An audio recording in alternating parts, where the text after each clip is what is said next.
Continuamos con las instantáneas de Acento TV y habiendo presentado un resumen de todo lo que se mueve ahora mismo en las inmediaciones del Jet Set, pues continuamos con ciertas informaciones que también surgen alrededor del país. Las labores de búsqueda del niño Roldanis Calderón, de 3 años, desaparecido el pasado 30 de marzo en los tablones de Manabao, Jarabacoa, se han concentrado en las cuencas alta y media del río Yaque del Norte. Autoridades han desplegado operativos intensivos con botes, drones y unidades caninas desde el nacimiento del río hasta el Parque La Confluencia. La Dirección Nacional de Niños, Niñas y Adolescentes y Familia y también la DICRIM lideran las acciones con el apoyo del Ejército, la Defensa Civil y el Cuerpo de Bomberos. Decenas de comunitarios también se han unido de forma voluntaria a las labores de búsqueda, tanto por tierra como por agua, y como parte de la investigación se han realizado allanamientos en viviendas de la zona y se ha entrevistado a vecinos y familiares. Se recuerda que el menor desapareció mientras jugaba con 2 niñas cerca del Parque Nacional Armando Bermúdez durante una visita familiar. En otro orden, el Instituto Dominicano de Meteorología, Indomet, informó que las condiciones del tiempo estarán dominadas por una vaguada en diferentes niveles de la troposfera, la cual se combina con los efectos del viento del este, ambos que favorecerán los desarrollos nubosos para que se produzcan chubascos locales desde tempranas horas, especialmente en el litoral costero caribeño y el noreste. El Indomet agregó que estas condiciones se extenderán en forma de aguaceros localmente moderados a fuertes con tormentas eléctricas y ocasionales ráfagas de viento en horas de la tarde hacia las provincias La Altagracia, Atomayor, El Ceibo, Monteplata, Samaná, Sánchez Ramírez, San José de Ocoa, Monseñor Noel, Puerto Plata, Espaillat, Dajabón, San Juan, La Vega, Santiago, el Gran Santo Domingo, Santiago Rodríguez y Elías Piña. Vamos a continuación con los deportes de la mano de Milcíades Rodríguez. En la Gran Carpa realizan homenajes a Octavio Dotel y Tony Blanco. Los Tigres de Detroit blanquean a los Yankees y se juega la segunda llave de cuartos de final en la UEFA Champions League.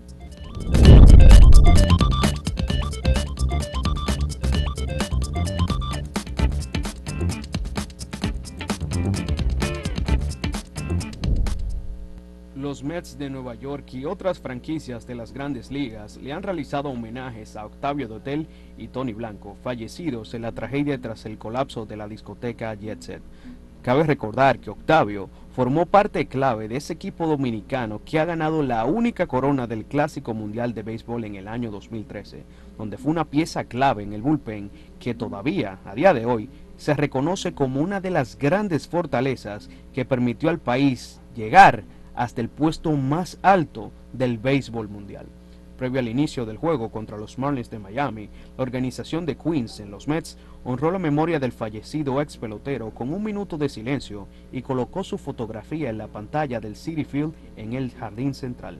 De la misma forma, los Rockies de Colorado lamentaron su pérdida y la del ex pelotero Tony Blanco, ya que ambos jugadores pasaron por la franquicia de las montañas.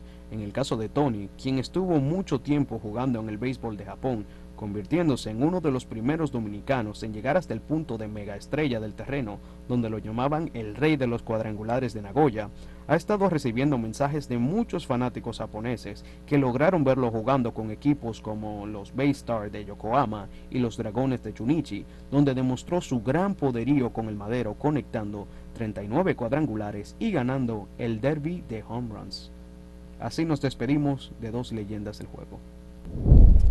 Los Tigres de Detroit se apoyaron en su as, el Cy Young actual de la Liga Americana, Tarik Skubal, quien mantuvo a los bates de los Yankees fuera de las bases y sobre todo tranquilos. Pudieron vencer 5-0 al cuadro de Nueva York desde su casa en Detroit. Mientras tanto, los Tigres brindaron suficiente apoyo ofensivo tras conectar al abridor de los Yankees, Carlos "el Cookie" Carrasco, en la cuarta entrada.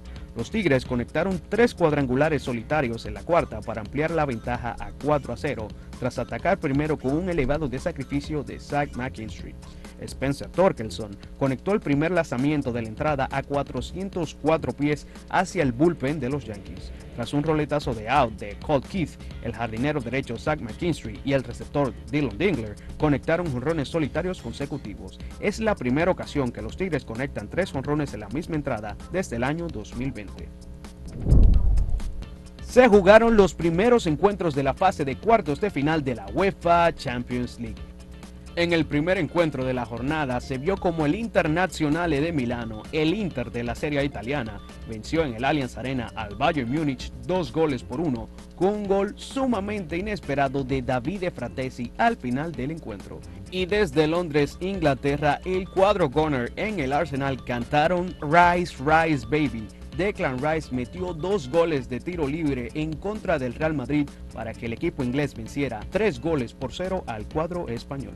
Y para esta tarde continúan los duelos de la UEFA Champions League cuando el FC Barcelona reciba al Borussia Dortmund alemán y el flamante campeón francés que aseguró su título de liga el fin de semana en el Paris Saint-Germain, como le dicen los franceses el PSG, reciben al cuadro villano inglés el Aston Villa en el Parque de los Príncipes de la capital francesa. Esto ha sido la jornada deportiva. Para Acento TV, Milcíades Rodríguez.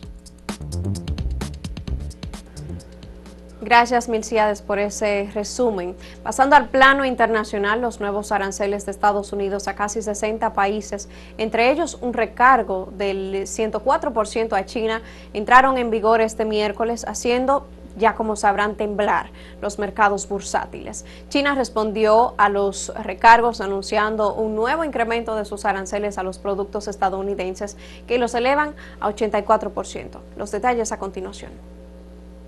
Los nuevos aranceles de Estados Unidos a casi 60 países entraron en vigor el miércoles y sacudían los mercados financieros mundiales. Luego de empezar a aplicar tarifas del 10% durante el fin de semana, el arancel que los importadores estadounidenses pagan por adquirir productos extranjeros aumentó drásticamente en la madrugada del miércoles. En el caso de los productos provenientes de los 27 miembros de la Unión Europea, por ejemplo, pagarán una tasa del 20%.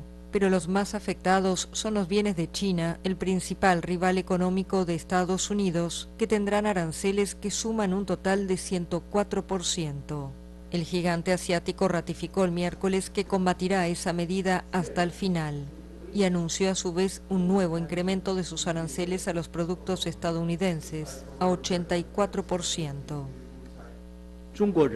El derecho legítimo del pueblo chino al desarrollo es inalienable. La soberanía, seguridad e intereses de desarrollo de China son inviolables. Seguiremos adoptando medidas firmes y contundentes para salvaguardar nuestros derechos e intereses legítimos. Después de un breve respiro el martes, los mercados bursátiles volvieron el miércoles al modo de pánico, ante el temor de las consecuencias que puede tener la guerra comercial en el consumo y el crecimiento económico. En Japón, el índice Nikkei terminó con una caída cercana al 4%, mientras que otras plazas de Asia, como Taipei o Seúl, también se desplomaron. En Europa, las bolsas abrieron con fuertes caídas de entre 3 y 4%. Y muestra del pánico en los mercados internacionales, el petróleo registra sus precios más bajos en 4 años, por debajo de los $60 el barril.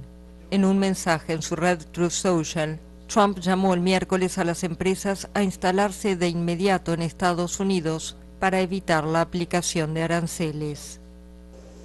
Por otro lado, Trinidad y Tobago informó que Estados Unidos revocó el permiso que le permitía operar en un área con enormes yacimientos de gas en conjunto con Venezuela, país al que Washington impuso un embargo petrolero en el 2019. Tenemos los detalles sobre todo esto.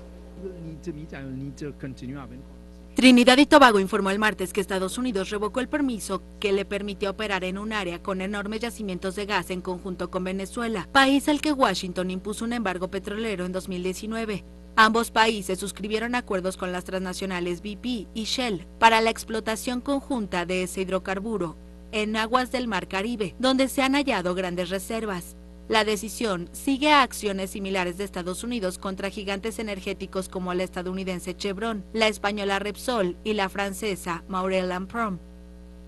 What I can tell Trinidad and Tobago is I don't have more. Lo que puedo decirle a Trinidad y Tobago es que no tengo más detalles al respecto. He estado en contacto con nuestros abogados en Washington. Existe un proceso para, no diría apelar esta revocación, pero sí existe un proceso para que ustedes presenten una solicitud para que no se apruebe o para que se hagan enmiendas, y vamos a participar en ese proceso en nombre de Trinidad y Tobago. Process on behalf of Trinidad and Tobago.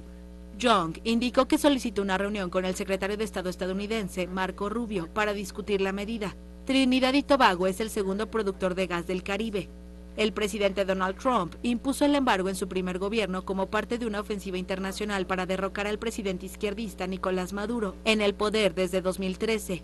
Al volver a la Casa Blanca, el magnate republicano revocó excepciones al veto otorgadas por el gobierno de su antecesor, el demócrata Joe Biden, en medio de una crisis energética por los conflictos en Ucrania y Oriente Medio. Pasando a otra información, la Defensa Civil de Gaza anunció que más de 20 personas murieron en un bombardeo israelí este miércoles contra un edificio residencial en Ciudad de Gaza, un ataque en el que el ejército israelí afirmó haber golpeado a un combatiente de alto rango de Hamas. Un bombardeo israelí contra un edificio residencial en Ciudad de Gaza dejó el miércoles una veintena de muertos, según la Defensa Civil del territorio. Más de 60 personas resultaron además heridas. Consultado por la France Press sobre el ataque, el ejército israelí declaró que había golpeado a un terrorista de Hamas de alto rango, responsable de planear y ejecutar atentados terroristas desde la zona, sin dar su nombre. Luego de 2 meses de tregua en la guerra en Gaza, el 18 de marzo Israel reanudó los bombardeos y luego su ofensiva terrestre para obligar al movimiento islamista palestino Hamas a liberar a los rehenes secuestrados en el ataque a Israel del 7 de octubre de 2023 y que todavía permanecen en el territorio. El Ministerio de Salud de la Franja, territorio gobernado por Hamas, anunció el miércoles que cerca de 1.500 personas han muerto desde el 18 de marzo. El balance total desde el inicio de la guerra, desencadenada por el ataque de Hamas del 7 de octubre, asciende a más de 50.800 muertos, según los últimos datos del ministerio. Tras el ataque de Hamas en su territorio, Israel prometió destruir al movimiento islamista y lanzó una ofensiva devastadora contra el territorio palestino. Con toda esta información ya damos fin al reporte de las instantáneas por el día de hoy, pero les recuerdo, sobre todo en situaciones como la que vive República Dominicana, días como este, que pueden mantenerse actualizados siguiendo la página acento.com.do, ahí con las constantes actualizaciones informativas, y también siguiendo Acento Diario en las redes sociales. Soy Nicole Espejo, fue un placer informarles.